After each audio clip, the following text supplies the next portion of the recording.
총 5시간인데 어제 저녁에는 룻에 대한 말씀을 드렸습니다.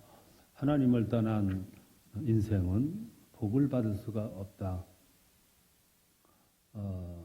회복할 수 있는 방법은 뭐냐? 돌아가는 것이다. 돌아가니까 하나님은 망가진 두 인생을 아주 찬란하게 작품을 만드시는 하나님의 모습을 말씀을 드렸습니다. 오늘 낮에는 요나서를 통해서 하나님께서 저 니느웨 성에 가서 복음을 전하라. 니느웨 성에 12만 명이 있는데 다 죄를 져서 타락해 있다. 빨리 가서 회개를 외쳐라. 그랬더니 요나가 도망을 갑니다. 멀리 다시스로 도망을 갔어요. 그래서 하나님은 계속 쫓아가요. 추적하시는 하나님. 사람들은 하나님을 피해서 도망갈 수 있다라는 헛된 믿음을 가지고 있어요. 부질없는 거죠. 그러면 하나님은 그럼 모른 척 하시냐? 끝까지 추적하시는 하나님. 그런데 그렇게 도망하는 속성이 우리 안에도 있다. 누가 요나냐? 내가 곧 요나다. 그 점을 오늘 낮에 말씀을 드렸어요. 오늘 저녁에는 우리 모두 승리하고 싶어하고 성공하고 싶어하는데 그러면 어떻게 해야 승리하고 성공하냐? 그 점을 말씀드리기 위해서 세상에서 지혜롭고 순결하라 제목을 붙였습니다. 특별히 오늘 이 본문 16절을 우리가 중심해서 말씀을 드릴 텐데 이 말씀을 한번 눈여겨보면서 다시 읽겠습니다. 마태복음 10장 16절 다 같이 읽습니다. 보라, 내가 너희를 보냄이 양을 이리 가운데로 보냄과 같도다. 그러므로 너희는 뱀같이 지혜롭고 비둘기같이 순결하라. 오늘 이 시대의 키워드가 뭐냐면 성공이에요. 오늘 모든 젊은이들의 꿈이 뭐냐면 우상이 뭐냐면 성공입니다. 성공하기 위해서 밤잠을 안 자요. 모험합니다. 꿈이 있는 사람은 모험하죠. 그래서 저 시골에서 성장하는 젊은이는 그 꿈을 이루기 위해서 시골에 그냥 있질 않아요. 도시로 올라갑니다. 도시로 모여든 젊은이들은 더 큰 꿈을 이루기 위해서 더 넓은 세상으로 나가요. 세계로 뻗어나가요. 성공하기 위해서. 그 과정에 모험도 필요하고 수고도 필요하지만 사람들은 그걸 마다하지를 않아요. 성공하기 위해서. 저 동남아에 있는 가난한 나라 젊은이들은 꿈을 가지고 한국으로 와요. 성공하겠다고. 북한의 젊은이들은 사선을 넘어서 남쪽으로 넘어와요. 성공하기 위해서. 그러니까 가는 길이 험하고 힘들고 죽음의 길일지도 모르지만 그 길을 가요. 왜? 성공하려고. 오늘 이 시대의 사람들은 가지고 있는 우상이 있는데 그게 뭐냐면 성공이다. 그래서 그런 젊은이들을 이렇게 보면서 안타까우니까 부모들이 이 자라나는 아들, 딸들에게 그냥 도와줘요. 이것도 해주고 저것도 해주고 이것도 해주고 아들, 딸이 여기서 뭘 요구하면 그냥 쫓아가서 다 해줘. 이런 부모를 가리켜서 헬리콥터 부모라 그래요. 그냥 날아가서 뭐든지 해요. 조국이라는 사람이 그래서 탄생한 거예요. 그게 모든 부모가 다 가지고 있는 마음이에요. 그렇게 도와줄 수 없는 입장에 있어서 그렇지. 도와줄 수 있는 입장에 있으면 다 그렇게 도와주고 있어. 오늘 보편적인 모습이에요. 이게. 왜냐하면 자식이 성공하는 것을 도와주기 위해서. 근데 우리들이 한 가지 오해하는 게 있어요. 그렇게 하면 정말 성공하는 줄 아는데 아니에요. 성공은 부모가 도와줘서 성공하는 게 성공이 아니고 성공은 나에게 주어진 인생의 몫이 있어요. 모든 사람들은 자기에게 주어진 삶의 몫이 있어요. 자기가 그 몫을 감당해야 돼요.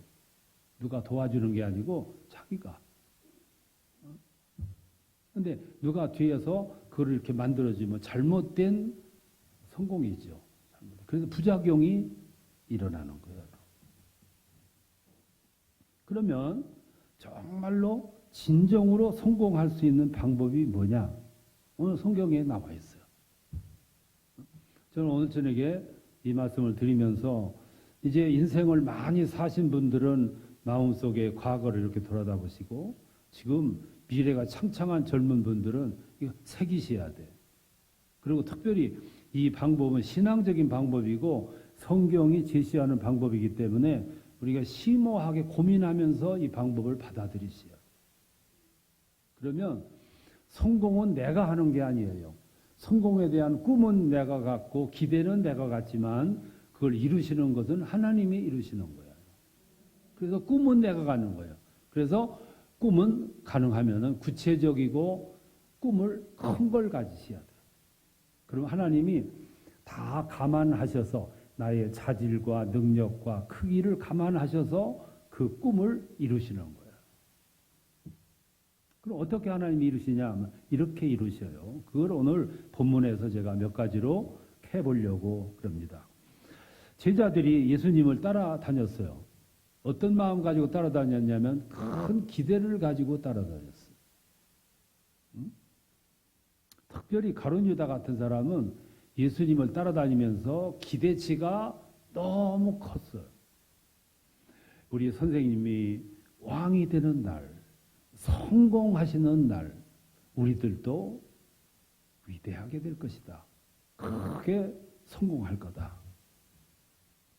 요한 형제는 청탁까지 했어. 주님이 다음에 임금이 되시면 우리 형제를 좌우에 앉게 해주세요. 그게 야망이지요, 야망. 오늘날 사람들이 갖고 있는 야망과 똑같은 거예요. 사람들은 그때 당시 예수님을 향해서 기대를 했어요. 그게 메시아관인데 사람들은 그때 당시 예수님을 메시아로 여겼어요.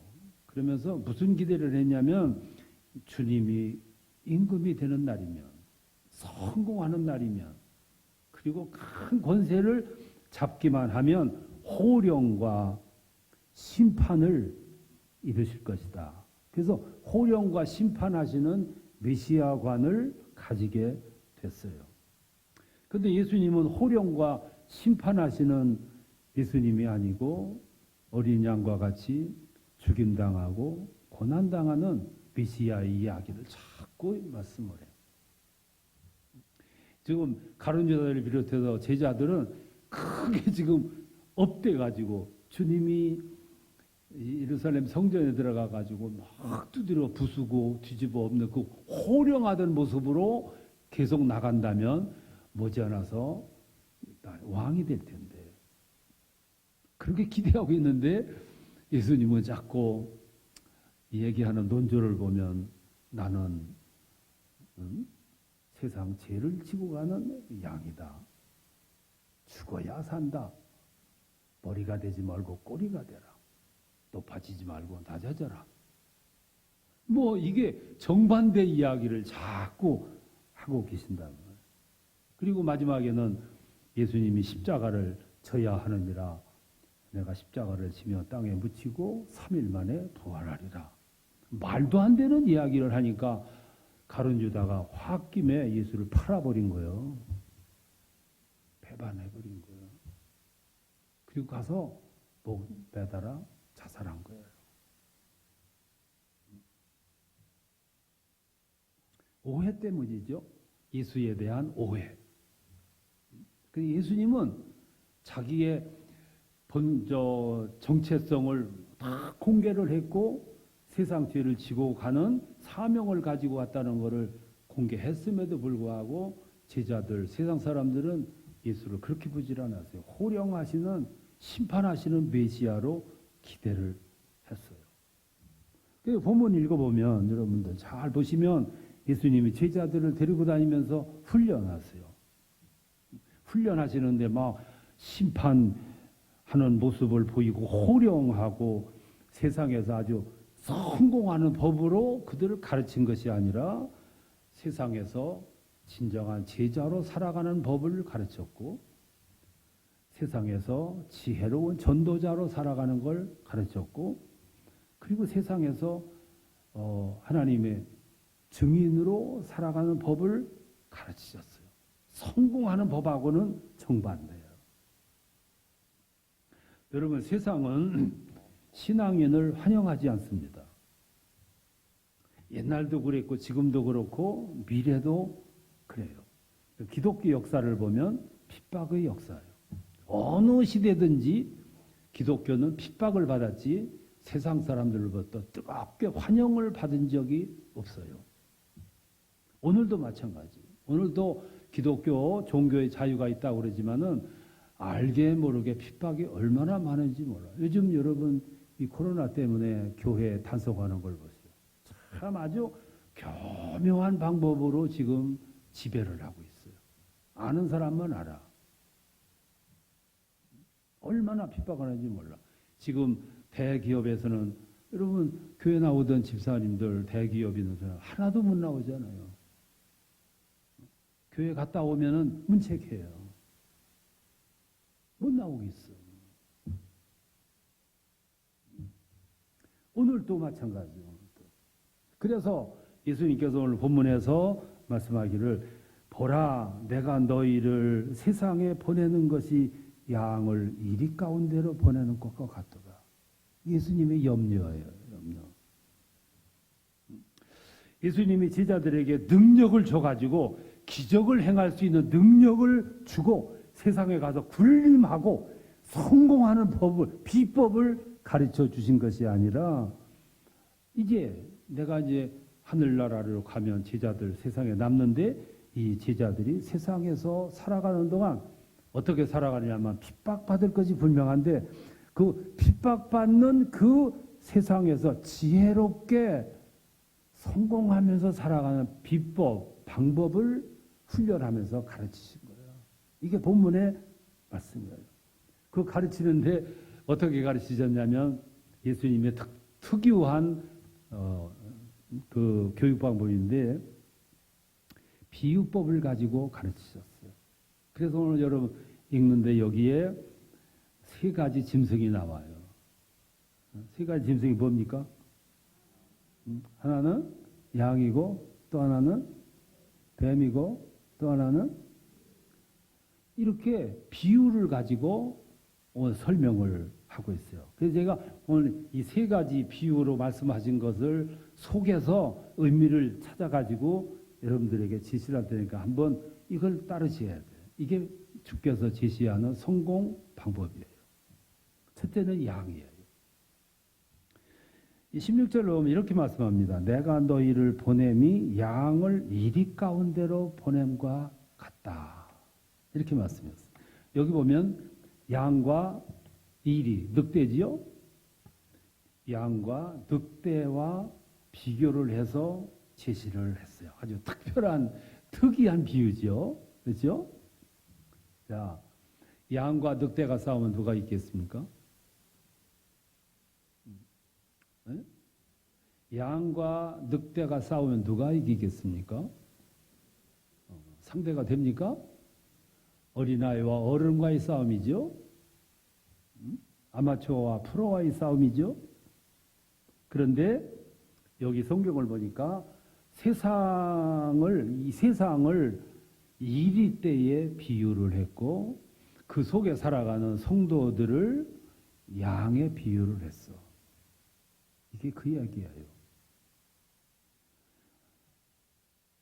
너희를 세상에 내보내는 것이 양이 이리 때에 내보내는 것과 같도다. 이 세상을 이리 때, 늑대 때에 비유를 했고 거기에서 살아가는 성도들을 양의 비유로 말씀을 했어요. 여러분, 오늘 이 세상은 이리 때와 같아요. 그래서 이 세상에 그리스도인들을 비난하고 핍박하고 죽이고 그러잖아요. 그리스도인들은 언제나 핍박을 받았고 죽임당했어. 지금도 해교 국가에서는 기독교인들이 불태움을 받아. 사람들 앞에서 불태움을 당해서 죽어. 중국에서는 선교사들이 다 쫓겨났어. 지금 이 시대도 그래요. 그러니까 본문에서 말씀하기를 내가 너희를 보냄이 어디로 보내요? 세상으로 보냄이 양을 이리 가운데로 보내는 것과 같다. 그러면서 신앙인에게 요구하기를 너희는 세상에서 살아갈 때 과시하거나 교만하거나 우쭐대지 말고 겸손해라. 진지해라. 신중해라. 그게 세상을 승리하면서 살아가는 방법이죠. 그럼 예를 들면 늑대가 양떼들 앞에 이렇게 갈 때는 무슨 모습으로 갈까? 힘을 가진 늑대가 양떼들을 향해서 이렇게 갈 때 무슨 모습으로 갈 거예요? 아주 당당하게. 그렇죠? 당당하게. 큰 소리 치면서. 그리고 반대로 양이 늑대 앞으로 이렇게 갈 때 무슨 모습으로 갈까? 반대겠죠? 움츠리고 낮아지고 겸손하고 조심조심 신중하게 겸손하게 마치 그 모습으로 오늘을 살아가는 그리스도인들이 세상에서 그렇게 살아가야 된다는 거예요. 왜? 우쭐대지 말고 교만 떨지 말고 자랑하지 말고 돈 많이 가진 걸 자랑하지 말고 높아진 걸 교만 떨지 말고 겸손하게. 그게 성공법이라는 거예요. 오늘 우리 사회에서 우리 교회가 환영을 받지를 못해요. 왜 그러냐면 그동안 교회가 너무 교만했어. 자만 떨었고. 전도하는 방법을 보면 세상에 나가서 세상 사람들이 이해하지 못할 방법으로 나가서 마치 양떼에 늑대가 가는 것처럼 그 모습으로 가 전도했어. 아나무인으로. 저 해교 국가에 가가지고 아우리지라고 여름 방학 때 선교랍시고 가가지고 퍽퍽 뛰면서 땅 밟기를 하고 여기를 이 땅을 주옵소서. 거기서 돌에 맞지 않고 돌아온 것이 다행이지. 겁도 없지. 이리떼 앞에 말이지. 양이 이리떼 앞에 그냥 교만 떨고 어깨를 얼굴을 쳐들고 가서 그러니 사람들이 감동하겠냐 그 말이에요. 성도들이 성공했다고 자랑하고 교만 떨고 세상 사람들이 그 다 늑대들인데 그 앞에서 보란듯이 자랑하고 과시하고 교만 떨고 그러지 않아도 꼴 보기 싫은데 이 교회를 좋아하겠냐고 말이에요. 오늘 우리 이 신앙인들은 이 세상에서 사는 모습이 너무 어떻게 보면 서툴어요. 지혜가 없어. 여러분 성경에서 말하는 진리가 두 가지가 있어요. 하나는 일반적인 진리가 있고 또 하나는 역설적인 진리가 있어요. 일반적인 진리는 심은 대로 거둔다는 것이 일반적인 진리예요. 그렇죠? 심은 대로 거둡니다. 많이 심은 사람은 많이 거둬요. 일반적인 진리예요. 적게 심은 사람은 적게 거둬요. 당연한 거죠. 육신을 위해서 심는 씨는 썩어질 것을 거둬요.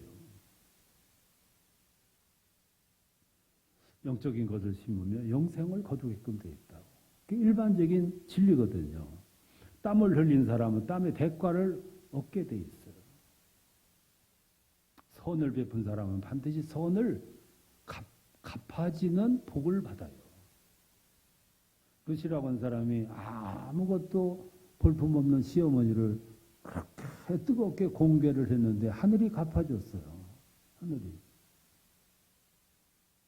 심었기 때문에.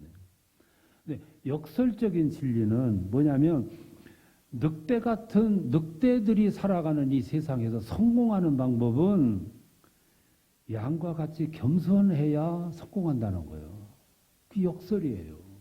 아니 늑대 같은 사람들이 살아가는 세상에서 승리하고 살아가려면 늑대보다 더 향상된 힘을 가지고 살아가야 이긴다고 보는데 아니라는 거지.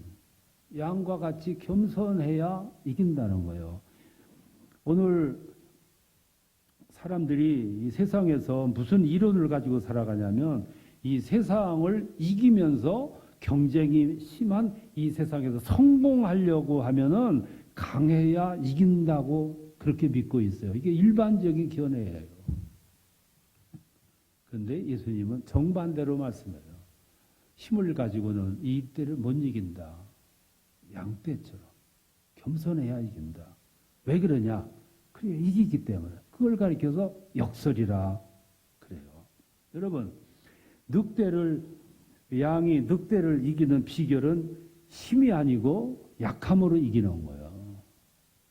아직도 이해가 안 되죠? 자, 그러면 예를 들겠습니다. 아내가 남편하고 싸웠어요. 그러면 아내가 남편을 이기는 방법이 뭡니까? 가만히 있지 말고 집에서 한 대로만 얘기하면 돼. 네? 아내하고 남편하고 싸워. 근데 아내가 남편을 이기는 방법이 있어. 뭐예요? 힘으로 이겨? 주먹으로 이겨? 남자들은 이 속에 그 인내력, 자제력이 없어요. 그래서 아내가 계속 싸울 때 쫑알쫑알쫑알 대고 이러면 주먹이 나가. 아내 구타하는 경우가 나오는데 그래서 나오는 거예요. 쫑알쫑알 대면 안 돼요. 그래서 주먹이 나갔다 오면 최하 2주간 교회 못 나와. 그런데 아내가 남편을 이기는 방법이 있어요. 그거는 강함으로 이기는 게 아니고 약함으로 이기는 거야. 남편하고 막 싸워서 힘이 서로가 이렇게 부딪혀가지고 위기가 올 때는 아내는 털썩 주저앉아서 울어야 돼. 눈물을 보여야 돼. 그러면 모든 남자들은 거기서 거꾸로져. 아내가 주저앉아가지고 눈물을 흘리는데도 남자가 계속 바락바락 싸우면 그건 남자도 아니야. 그거는 하나님도 가장 약한 것은 성도들의 눈물이에요. 여러분들이 하나님 앞에 나와서 엎드려서 눈물을 흘리면 하나님 끝나. 그래도 하나님이 안 끝났다 그러면 금식 들어가는 거야. 금식하면서 눈물 흘리는 거야. 금식하면서 눈물을 흘렸는데도 하나님이 나의 상대를 안 하실 때는 산으로 들어가요. 밤잠을 안 자고 먹지 않고 눈물을 흘리면 끝나는 거야. 하나님을 힘으로 이기려면, 남편을 힘으로 이기려면, 이 세상을 힘으로 이기려면 안 되는 거예요. 그래서 너희는 양처럼 겸손하라. 그게 역설의 방법이라는 거예요. 자, 또 하나 비유를 들어볼게요. 야곱이 형을 속였어. 형이 동생을 죽이려고 덤벼. 한을 품었어요. 위험에 빠지니까 그 부모가 야곱을 저 800km 떨어진 에가로 피신시켜요. 거기서 20년을 살아. 20년 만에 야곱이 고향으로 돌아와. 돌아오는데 야곱이 고향을 20년 만에 돌아오는데 기쁘지가 않아. 얼마나 기쁠 텐데 고향이 가까워질수록 불안해. 왜 그러냐면 형한테 못된 짓을 했기 때문에. 20년이 지났는데 형에서는 죽이려고는 한이 풀어지지를 않는 거야. 그래서 고향이 가까워질 무렵에 이 야곱이 너무 두렵고 겁나고 그러니까 그 밤에 몸부림을 치면서 기도를 해요. 성경은 천사가 나타나 씨름했다고 그러는데 그걸 여러 가지로 해석을 해요. 심각하게 고민하고 몸부림을 치느라고 거기서 뒹굴고 몸부림을 치는 동안 허리가 부러졌어. 그래서 걷지를 못해. 아침이 되는데 해가 이렇게 떠오르는데 파김치가 됐어. 허리 다치고 대퇴부가 부러져서 걸을 수가 없어. 근데 저 멀리에서 에서가 군대를 데리고 와. 속수무책이야. 에서가 이렇게 와 보니까 동생 야곱이 처참하게 돼 있어. 그때 에서가 이놈 봐라, 이거 심한들 이거 죽일 수 있네. 그래서 죽였어? 아니거든. 한이 복받쳐 있던 에서가 와서 보니까 동생 야곱이 파김치가 돼 있어. 부러졌어. 걷지도 못해. 그 모습을 보는 순간 에서의 마음속에 측은지심이 솟아나는 거야. 그 순간 마음의 원한이 확 풀어지고 얼싸안고 눈물을 흘려. 에서의 마음이 풀어지게 한 힘은 어디서 왔어요? 에서의 원한이 풀어진 동기가 뭡니까? 야곱의 걸음걸이였어. 걷지도 못하고 흐느적거리는, 다 죽어가는 모습. 그 순간 죽이려 왔는데 얼싸안고 눈물을 흘린 거예요. 만일 야곱이 그때 당당하게 형 에서한테 덤볐더라면 어떤 결과가 왔을까? 그래서 예수께서 말씀하시기를 약해야 강해지고 낮아져야 높아지고 죽고자 하면 살리라. 그게 역설의 진리야. 역설. 이 이론이 이리를 양이 이기는 방법이라는 거예요. 그래서 겸손하라 그랬어. 이 세상 사람들은 오해를 합니다. 이 세상을 이기려면은 더 강해야 된다 그러는데 아니에요. 성경은 역설을 말씀해요. 역설. 사람들은 굉장히 오해를 하고 있는 거예요. 보시라고요. 강한 것과 부드러운 것 가운데 누가 강하냐 하면은 강한 거는 약해요. 부드러운 것이 강한 거라고. 예를 들어서 부드러운 혀하고 단단한 이가 어느 날 싸웠어. 누가 이기겠어? 여러분 몰라서 대답을 안 하는 거예요. 말 같지 않아 가지고 말하는 거예요. 생각을 해보시라고. 단단한 이하고 부드러운 혀가 싸웠다고. 누가 이기겠냐고. 여러분 오해하지 마시라고요. 절대로 이가 못 이겨요. 세월이 가고 나이가 들면 아주 단단했던 이는 하나씩 하나씩 빠져.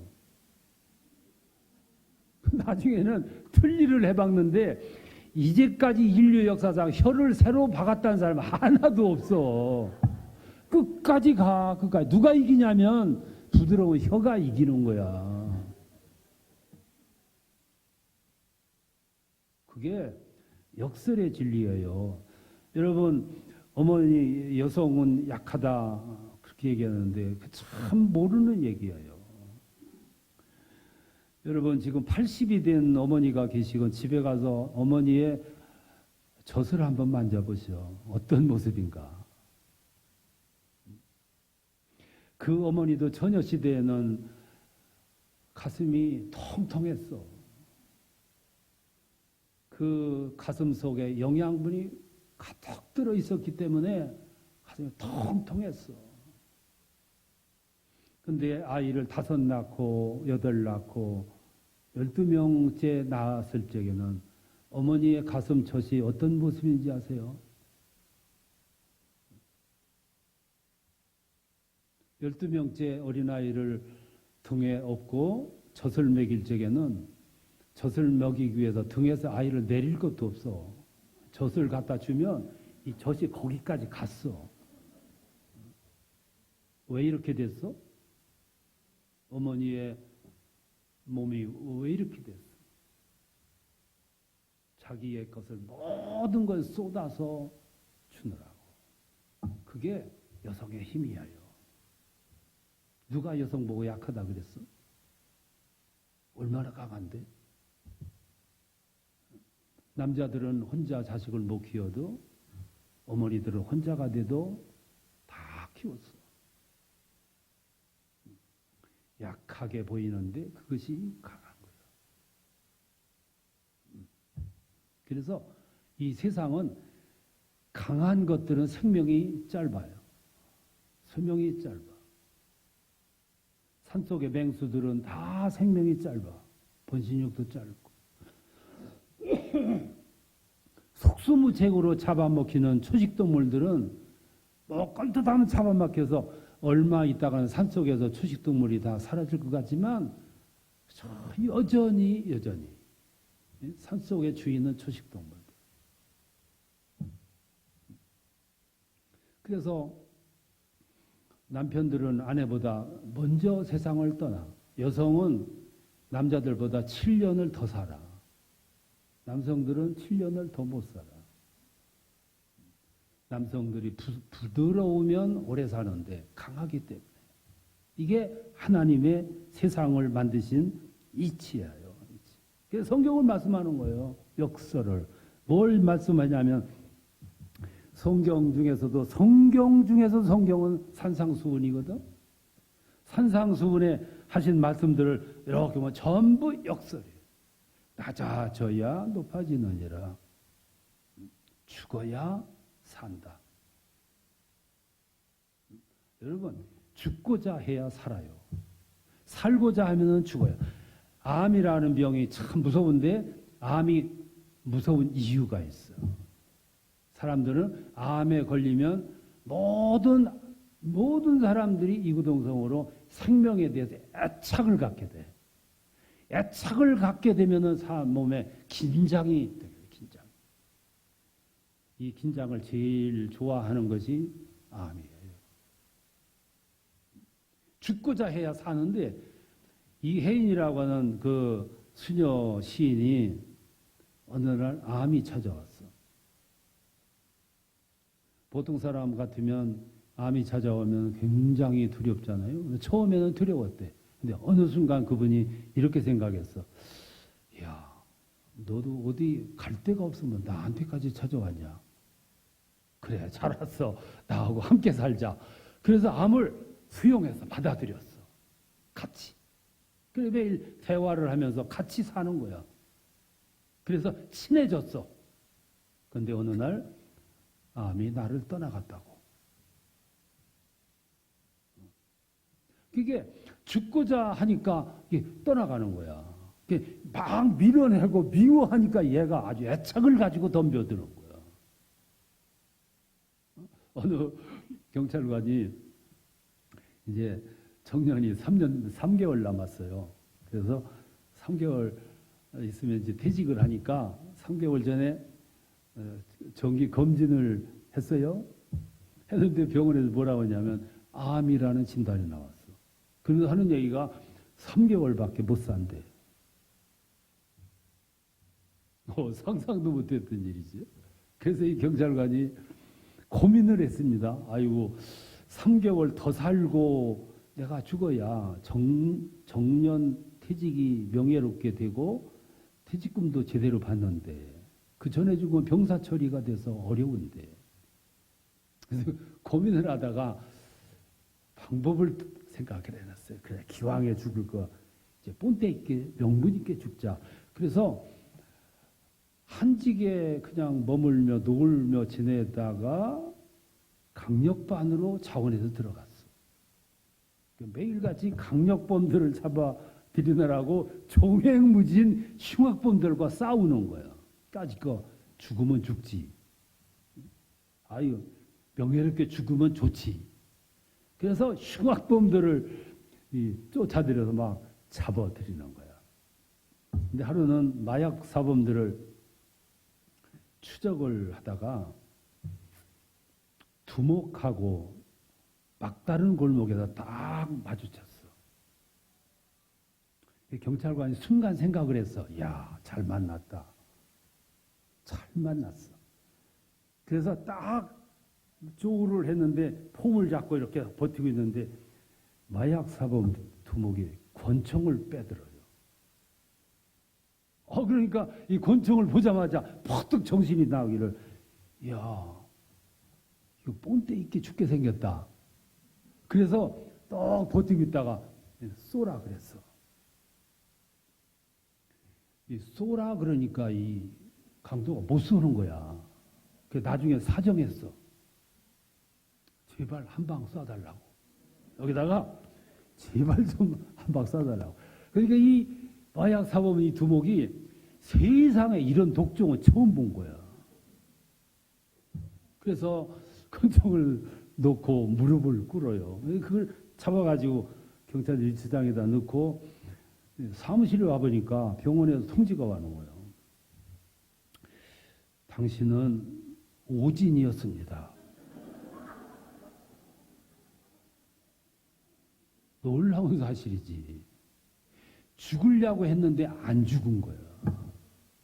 만일 그때 벌벌벌 경찰이 떨었더라면, 그리고 막 도망갔더라면 뒤 등에다 대고 빵빵 쐈을 거예요. 죽으려고 하니까 아주 이걸 가리켜서 역설의 진리라 그래. 죽고자 하면 안 죽는 거야.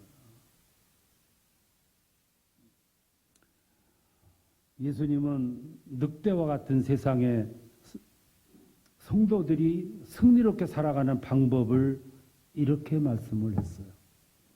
세상은 성공과 출세, 영웅주의, 영광에 취한 세상이에요. 그런 세상은 모두 늑대들이 살고 있다 그 말이에요. 이 세상은 늑대들이 사는 세상. 그런 세상에 그리스도인들이 살아가는데 그곳에서 전도도 해야 되고 천국 복음도 전해야 되고 뿐만 아니라 공존하면서 살아가야 되는데, 그렇게 하려면 반드시 저항에 부딪혀. 그래서 핍박도 당하고 고난도 당하는데, 그런 세상에서 살아가는 방법은 그리스도인들이 세상에서 덩달아 영웅주의로 교만 떨면서 자랑하면서 이렇게 살아가면 성공할 수가 없다는 거죠. 그래서 역설의 방법을 가르쳤어요. 보라, 양이 이리대로 향하여 가는 것과 같도다. 이길 수 있는 방법은, 승리하는 방법은 겸손이라는 거지. 두 번째는 뱀처럼 지혜로우라 그랬어요. 뱀이 지혜롭습니까? 뱀처럼 지혜로우라 그랬어요. 이 뱀의 특징이 세 가지가 있습니다. 하나는 지나가도 소리가 안 나요. 우리 그리스도인들은 이렇게 지나갈 때 소리가 너무 많이 나. 교회에서도 이렇게 보면 소리가 너무 커. 조금 일을 하고 뭐 칭찬해달라 소리가 많아. 알아달라 소리가 많아. 특별히 뱀을 비유한 걸 보니까 뱀은 소리가 없어. 또 이렇게 지나가도 발자국이 없어요. 뱀은 흔적이 없어. 우리는 이렇게 지나가면 꼭 부작용을 일으키는 경우도 많은데, 또 뱀은 철따라 허물을 벗어요. 깨끗하지. 아주 깨끗해. 그래서 뱀처럼 지혜로우라 이렇게 말씀을 했는지도 몰라. 앤디 첸이라고 하는 사람이 그리스도인들이 이 세상에서 승리하면서 살아가려면 두 가지를 잘해야 된다 그랬어. 두 가지 영역을 잘 알아야 된다. 한 영역은 자기 자신을 아는 일이고, 두 번째는 하나님의 일을 잘 아는 일이라 그랬어요. 하나는 자기를 아는 거예요. 나의 능력을 알고 나의 자질을 알고 나는 누구인가? 내 믿음의 깊이는 어느 정도인가? 내 믿음의 무게는 어느 정도인가? 내 능력은 얼마인가? 자기를 아는 거죠. 또 세상을 알아야 돼. 세상을 알아야 하나님을 알 수 있는 거죠. 그래서 정탐꾼을 보냈어요. 오늘 세상은 우리 신앙인들에게 인식이 그렇게 썩 좋지가 않아요. 왜 좋지 않냐면 우리 그리스도인들이 세상에서 너무 말이 좀 많아. 또 말이 많다는 게 공통된 거야. 그리고 또 직장에서나 회사에서 보면 그리스도인들은 한결같이 말이 많아. 불평이 많고 까탈스럽고. 이게 세상 사람들이 평하는 평이에요.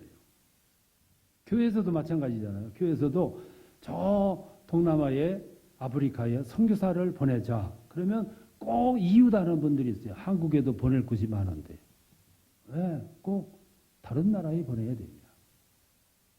아주 세계관이 아주 좁아.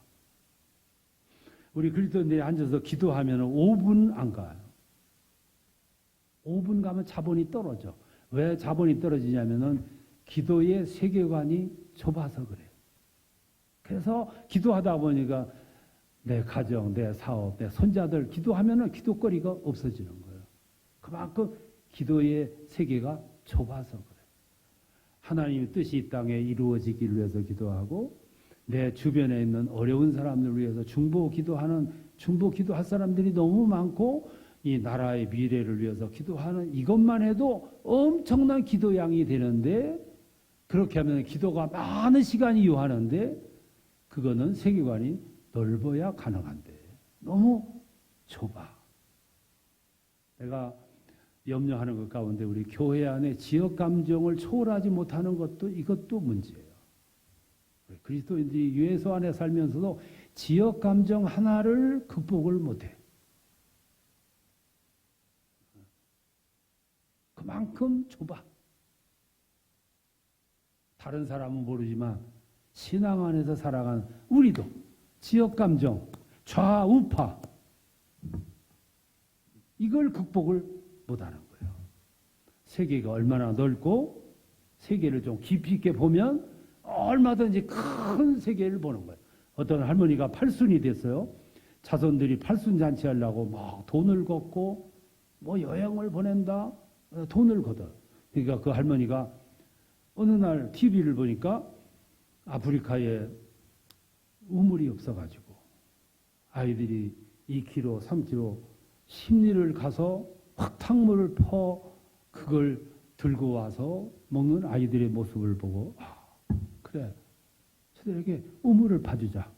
그래서 사돈들에게 말하기를 그 모아놓은 돈 가져오라. 그거를 우물 파는 선교비로 보냈어. 얼마 후에 그 동네에 우물을 파가지고 그 우물에서 물이 막 솟구치는 모습을 보고 아이들이 팔딱팔딱 뛰는데 할머니도 그 TV를 보면서 방에서 팔딱팔딱 뛰었어. 누가 이 할머니를 팔딱팔딱 뛰게 만들었어? 돈을 내 주머니에서 막대한 돈이 나갔는데도 불구하고 팔딱팔딱 뛸 만큼 기쁨이 충만했어. 어떤 사람은 그 돈을 쌓아놓고 그걸 지키느라고 안달을 하는데 어떤 분은 그거를 과감하게 내보냈는데도 그분보다 월등하게 팔딱팔딱 뛰는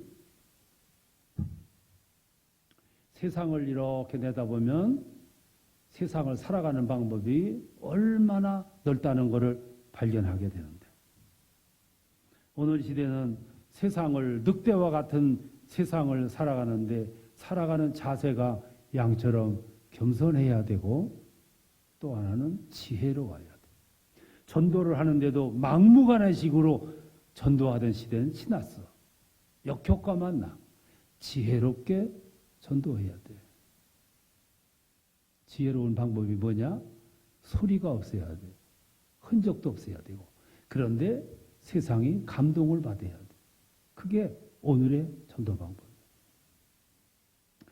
어떤 교회 아주 귀 부인이 전도하는데 그분은 소리 없이 전도했어. 주일날 교회 와서 예배를 드리고 성경책을 끼고 그리고 저 앞에 있는 과일 가게를 가. 과일 가게에 가가지고 10,000원에 10개 주는 과일 가게에 가가지고 봉지를 가져가서 과일을 담아. 이렇게 과일이 널려 있는 것 가운데 보통 사람들이 과일을 사는 방법은 그 중에서 제일 빛깔 좋고 잘 익고 좋은 거를 골라. 근데 이분은 거기서 가장 못생긴 것만 골라. 주인이 가만히 보니까 참 특이해. 여기 골라가지고 돈을 주고 말없이 가는 거야. 그 다음 주일날 또 와. 또 와가지고 못생긴 것만 고르는 거야. 또 이게 미안하니까 하나 더 주겠다. 안 쌓고. 그래 가는 거야. 그때 예수 믿으세요. 그러면 안 돼. 말하지 말. 그러니까 그 과일 가게 여주인이 궁금해 죽겠어요. 저 여자는 누구인가? 어쩌면 저런 행동이 나오는가? 분명히 성경책이 있으니까 예수 믿는 사람 같은데 어떤 교회를 다니는가? 이게 뱀처럼 지혜로운 거야. 말은 없지만 상대방의 마음을 확 뒤집어 놓고 감동을 주고 의문을 갖게 하고. 그래서 하루는 그분이 과일을 이렇게 가지고 가는데 뒤따라 가봤어. 그러니까 어느 교회로 들어가. 야, 나도 예수를 믿으면 저 여인이 다니는 저 교회를 다니고 싶다. 그게 오늘 전도 방법이거든. 이게 뱀같이 지혜로운 모습이에요. 오늘 우리들이 세상을 살아가는 모습은 너무 서툴어. 왜 서투냐면 방법을 모르기 때문에. 뱀같이 지혜로워라. 양과 같이 겸손해라. 그게 바로 이 말씀이거든. 그 예수님은 세상에서 군림하는 방법을 가르친 게 아니라 겸손을 가르쳤고 지혜를 가르쳤어요. 그리고 마지막에는 비둘기같이 순결하라고 그랬어요. 비둘기는 성질이 온순해요. 그래서 평화의 상징. 로마 시대에는 비둘기를 평화의 상징으로 여겼어요. 기독교 초기에 성령이 강림할 때 마치 비둘기 모양으로 임했다 그랬어요. 비둘기를 상징을 했어요. 1949년도 2차 대전 이후에 피카소가 평화 캠페인을 펼칠 때 그 평화 캠페인을 펼치는 그 로고에 비둘기가 올리브나무 잎을 이렇게 가지에 문 그림을 그렸어요. 그때부터 이 세상에는 비둘기를 평화의 상징으로, 순결의 상징으로, 평화의 상징으로. 그래서 성경에 보면 예수님도 비둘기를 말씀하셨어요. 비둘기같이 순결하라. 여기서 말하는 순결이라는 것은 외적인 순결이 아니고 내적인 순결이에요. 오늘 세상은 모든 것이 외적인 모습에 강점을 둬요. 외모에. 내 안에 지성과 영성과 심성을 키워야 되는, 그건 상관없어요.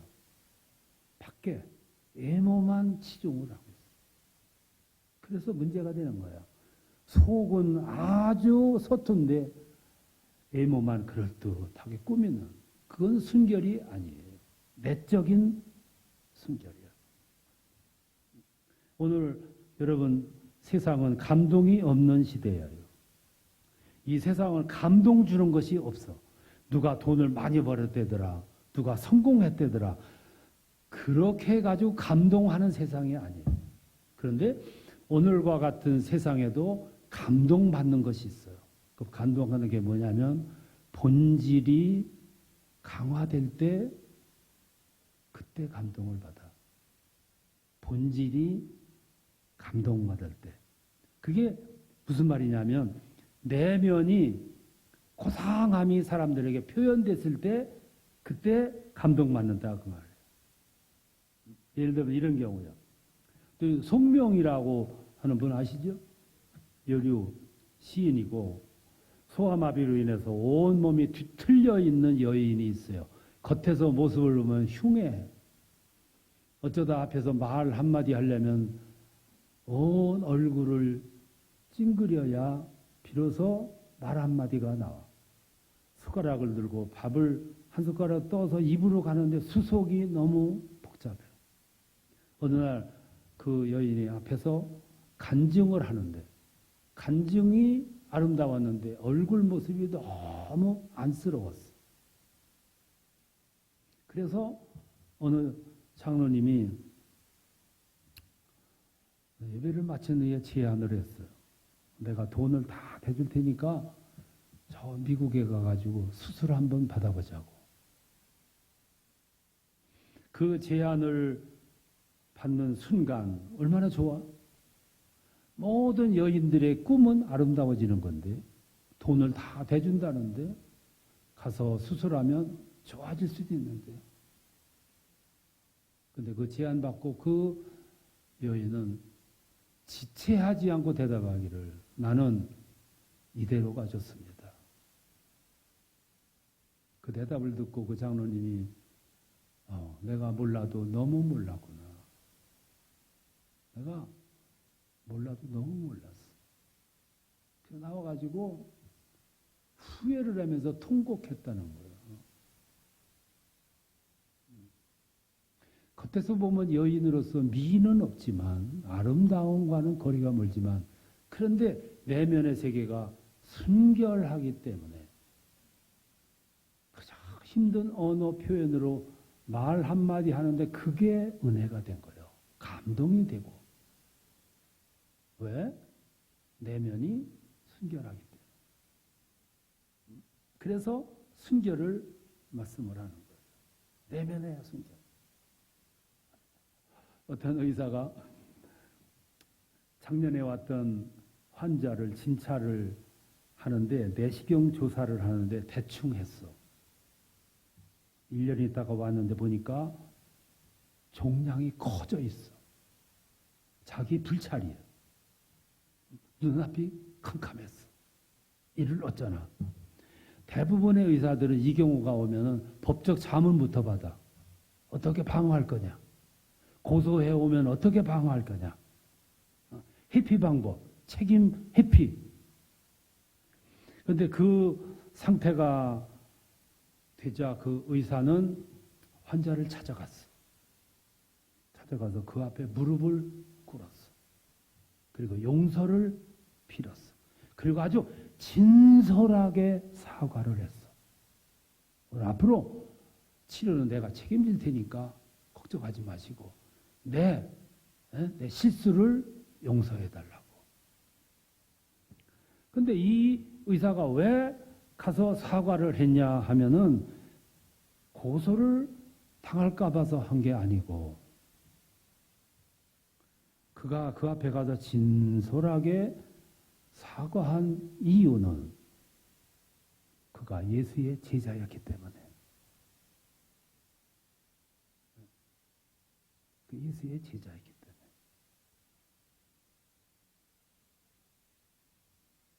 예수의 진정한 제자라면 찾아가서 환자를 끌어안고 눈물을 흘려야 돼. 그게 진정성 있는 사과야. 오늘은 진정성 있는 사과가 없어요. 눈물이 없어. 끌어안고 진정성, 그때 비로소 소통이 이루어지는 거예요. 소통은 말로만 하는 것이 아니고 소통은 끌어안는 진솔함이 전제가 돼야 돼. 시어머니가 며느리를 진정 있게 끌어안을 때, 며느리가 시어머니를 진정성 있게 끌어안을 때, 그때가 화해가 만들어지는 거죠. 왜? 비둘기같이 순전함이 거기 서로 전파되기 때문이죠. 결론입니다. 오늘 세상은 성도들이나 교회를 별로 신뢰하지 않아요. 왜 그러냐면 순결성을 상실했기 때문에 그래요. 모여서 갈등하고 싸우고 파벌이 일어나고, 엊그제 저 지방에는 어떤 목사님은 심장마비로 돌아가셨어요. 당회를 마치고 나와서 심장마비로 죽었어요. 얼마나 힘들었던지. 이게 오늘의 현실이야.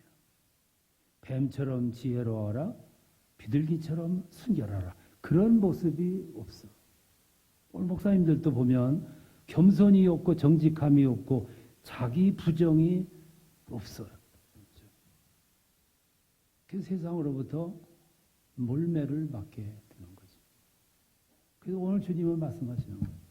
세상에서 승리하는 것은 과시가 아니고 교만이 아니고 자만 떠는 것이 아니고 나를 선전하는 것이 아니라 마치 저 이리떼 앞에 가는 양처럼 조용하게 겸손하게 진지하게 비둘기처럼 순결하게 뱀처럼 지혜롭게. 그게 그 시대를 살아가는 신앙인의 모습. 그게 성공의 비법이라는 거예요. 그때 비로소 하나님은 우리에게 능력을 주시는 거예요. 오늘 제가 읽은 이 말씀 그 뒤로 조금 그런 삶 속에 성령이 함께 하시고 어려움에 처했을지라도 성령께서 함께 하실 것이니 걱정하지 말라. 기적은 그때 일어나는 거예요. 이야기 하나만 하고 저녁 집회를 마치도록 하겠습니다. 제가 CBS 기독교 방송에 이사장을 했는데 어느 날 새롭게 하소서 프로그램이 방송이 됐어. 근데 거기 출연한 분이 누구냐면 저 강원도 산골에서 목회하는 조그마한 교회 목사님이었어. 이분이 직장 생활에다 늦게 소명을 받고 신학을 공부했고 나이가 많은데 목사 안수를 받았어.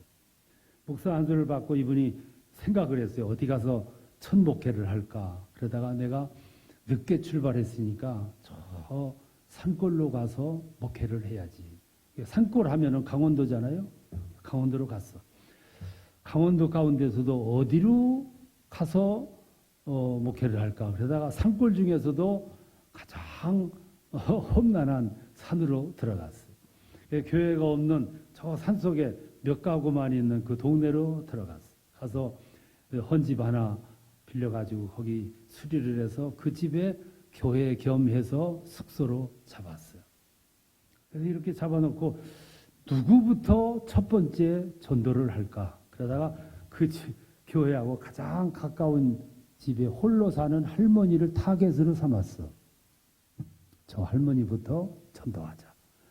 전도하려면은 먼저 거래부터 해야 되잖아요. 왕래부터. 그래서 아침 저녁으로 드나들면서 할머니하고 교제를 했어요. 일도 거들어드리고 말동무도 하고. 그래서 친해졌어. 근데 이제 자기 생일날이니까 서울에서 푸짐한 음식을 붙여왔어요. 그 음식을 받자마자 이 음식을 할머니하고 나눠 먹어야지. 그래서 그 음식을 이렇게 들고 할머니 집으로 갔어요. 할머니 오늘 네가 생일이라 집에서 선물 음식이 왔어요. 이걸 할머니가 나눠 먹으려고 가져왔다. 그러니까 할머니가 뭐라고 하냐면 그러면 밥은 내가 해야지. 할머니가 밥을 하셔. 저 물두멍에서 물 퍼다가 밥을 하셔. 밥하는 동안 이 목사님이 그러면 상은 제가 볼게요. 그래서 상을 갖다가 행주로 씻고 그 수저 같은 걸 씻기 위해서 그릇을 가지고 물두멍에서 물을 풀려고 이렇게 보니까 그 물두멍 저 밑에 큰 쥐가 빠져가지고 죽어 있는 거야. 그 물을 퍼서 밥을 했어. 먹겠습니다. 그 밥을 먹어야 돼? 안 먹어야 돼? 대답해 보세요. 아무리 내가 기다려도 답이 안 나올 거예요. 먹자니 이거는 십자가를 치를 고통이고, 안 먹으면 그동안에 교제해온 게 다 끊어져. 먹어야 돼? 안 먹어야 돼? 한참 고민하다가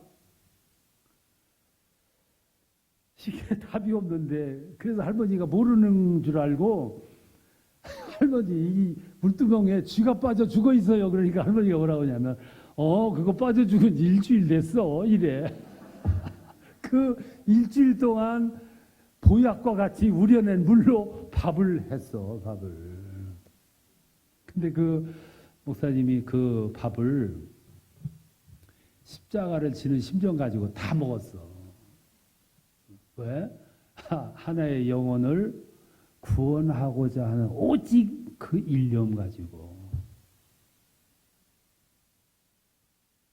그 목사님이 진짜 목사야. 그 목사는 비둘기같이 순결한 목사고, 뱀같이 지혜로운 목사고, 양과 같이 겸손한 목사야. 그런 목사가 없어. 그러니까 하나님이 그를 통해서 기적을 일으키는 거야. 그리고 나서 어느 날 기독교 방송에 와가지고 새롭게 하소서에 와서 그 얘기를 한 거야.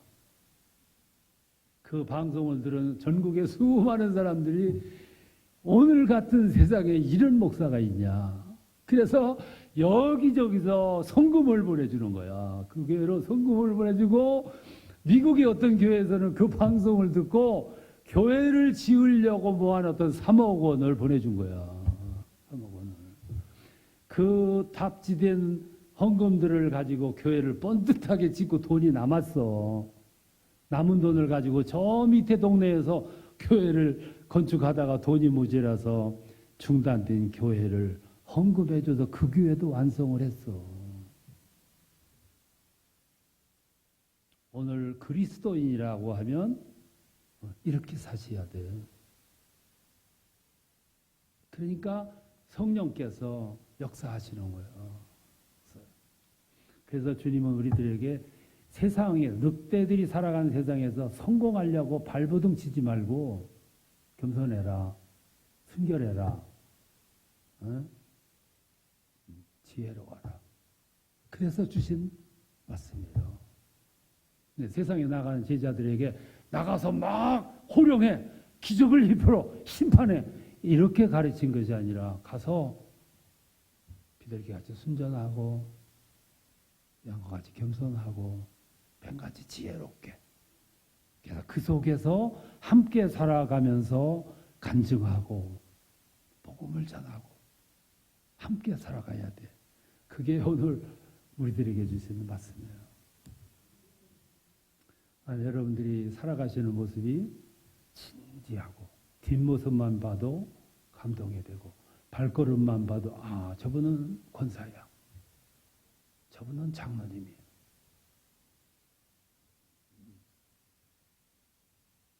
적어도 우리가 이 바닥에서 30년, 50년 살았잖아. 그러면 모습이 달라져야지. 기생이 걸어갈 때는 난 기생이에요 얘기 안 해도 알 수 있어. 그는 흔들고 가. 왜? 그 바닥에서 그렇게 살았기 때문에. 근데 우리는 적어도 이 바닥에서 오래 살았는데, 그러면 뒷모습만 봐도 저분은 목사야, 장로야. 제가 수년 전에 저한테 의문을 가져서, 사람들은 나를 목사로 봐줄까? 사람들은 딱 볼 때 나를 뭐라고, 내 직업이 뭐냐고 물으면 뭐라고 대답할까 궁금했어. 예수님은 궁금해서 세상 사람들이 나를 뭐라 하더냐고 물어봤잖아. 근데 수년 전에 내가 그 의문을 풀었어. 종로 5가에 가가지고 일을 보고 거기 서점이 있어서 책을 몇 권 사가지고 택시를 탔어. 택시를 타고 기사한테 신촌 로타리까지 가자. 그래서 내가 뒤에 앉았고 운전하면서 와요. 근데 이분이 자꾸 이 뒤를 보는 거울 백미러를 보면서 내 얼굴을 자꾸 훔쳐보는 거야. 힐끗힐끗 쳐다보고. 기분 좋아 안 좋아요? 요새 별놈 다 있잖아. 저게 또 강동지 누가 알아? 그래서 화가 나가지고 왜 자꾸 쳐다보냐고.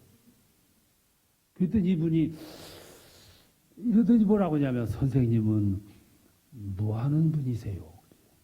뭐 하는 사람 같으냐고. 그랬더니 글쎄요. 그 말을 하는 거야. 아, 말을 안 하길래 나도 안 했지. 그리고 신촌에 와가지고 여기 세우시라고 내리겠다고. 그리고 내가 뭐라고 했냐면 저기 보이는 교회 보이냐고. 내가 저 교회 목사라고. 그랬더니 이분이 뭐라고 했냐면 무릎을 찢으냐는 말이 그렇지요. 그럴 줄 알았어요. 내가 선생님 얼굴을 보니까 어딘지 달랐어요. 아니 나 그날 5,000원 뒤에 받아야 되는데 그것까지 줬어. 그 얘기 듣고 내가 그날 의문을 풀었다니까. 적어도 내가 이 바닥에서 몇 년을 살았는데 내가 목회만 47년 했어. 뭐가 달라져야지. 처음 보는 사람인데 내 얼굴을 보고 어딘지 모르게 달라게 보였어. 아, 내가 그 뒤로부터 내가 자신감을 가진 거 있죠. 자신감을. 47년이나 목회했는데 내 얼굴을 보고 그런 감각이 없다면 잘못된 거지. 그래서 주님이 우리에게 말씀해 늑대 같은 세상에서 이기려고 발버둥 치지 말고 그렇게 소용없어. 성공하려고 발버둥 그런 방법은 안 돼. 양과 같이 겸손해. 비둘기 같이 순결해. 뱀과 같이 지혜로워. 그러면 사람들이 나를 짓밟을 것 같고 무시할 것 같은데 시간이 지난 다음에 그게 성공하는 법이라. 그게 전도 방법이 먹히는 방법이라.